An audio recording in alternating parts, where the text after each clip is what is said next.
आज मैं यहाँ वाल्टिंगुनाड दिवसर कॉन्स्टिट्यूंसी में आया हूँ। ये मेरी हमसाया इलाका भी है क्योंकि उस साइड पहाड़ के मेरा एरिया पड़ता है बनिहाल। तो बड़ा दुख हुआ जब हमने सुना कि 6 जवान यहाँ के लेबर काम करने के लिए बेचारे गए थे और हिमाचल में उनकी वफात हुई। उस वक्त जो जनाजा है वो थोड़ा लेट हुआ तो हम आ नहीं पाए। तो आज हम पूरा वफद, मेरे साथ जनरल सेक्रेटरी यहाँ के इंचार्ज इम्तियाज़ खांडे साहब, हमारे डिस्ट्रिक्ट प्रेसिडेंट कुलगाम के अमानुल्लाह मातो साहब और पूरी टीम यहाँ आई है। इससे पहले हम यहाँ आते हमने हिमाचल के चीफ मिनिस्टर साहब से फ़ोन पे बात की क्योंकि जिस दिन ये सानिया हुआ वो आउट ऑफ कंट्री थे। तो उनसे बात करके हमने उनसे कहा कि ये जो लोग वहाँ जान बहक हुए हैं इनको कुछ ना कुछ आपकी सरकार की तरफ से रिलीफ होना चाहिए क्योंकि वो बहुत बेहद गरीब लोग हैं।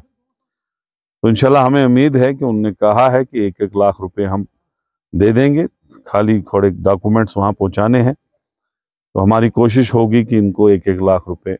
इंतजामिया तो होती है वो तो सीधे बीजेपी की है।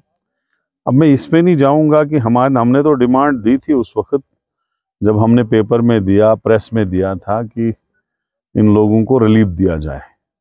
अब सरकार ने नहीं दिया, लेकिन हिमाचल में कांग्रेस की सरकार है, हमने वहां अप्रोच किया। एसपीसीसी चीफ, मैंने खुद बात की हिमाचल के सीएम से और मुझे उम्मीद है कि इंशाल्लाह कुछ दिनों में इनको हिमाचल सरकार की तरफ से रिलीफ मिलेगा। देखो, मैं ताज़ियत पे यहाँ आया था, वैसे सियासत की बात नहीं करूँगा, लेकिन ताज़ियत पे बैठने के बाद यहाँ के लोगों ने कहा कि जिस वक्त यहाँ बर्फानी तूफान आया था, सारे मकान ख़त्म हुए थे, उस वक्त सरकार की तरफ से हमें 128 मकानों का पैसा आया था, छोटे मकान बनाने का पैसा आया था।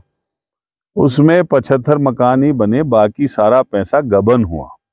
हमें बड़ा अफसोस है कि ये बड़ा गरीब इलाका है, पसमानदा इलाका है, अपनी गुजर कौम यहाँ रहती है, इन बेचारों के साथ ज्यादती हुई है। मैं ये अपील करूंगा कि सरकार की जितनी एजेंसी हैं, कोई एजेंसी इसमें तहकीकात करे कि इनका पैसा कहाँ गया है। और हम डिमांड करते हैं कि इमीडिएटली जो लोग शेडू में इस वक्त भी रहते हैं छोटे छोटे मकानों में, उनको मकान के लिए पैसा दिया जाए। सरकार तो इसीलिए होती है कि लोगों को राहत मिले। तो हम इसके लिए बात करेंगे आगे ऊपर। Thank you.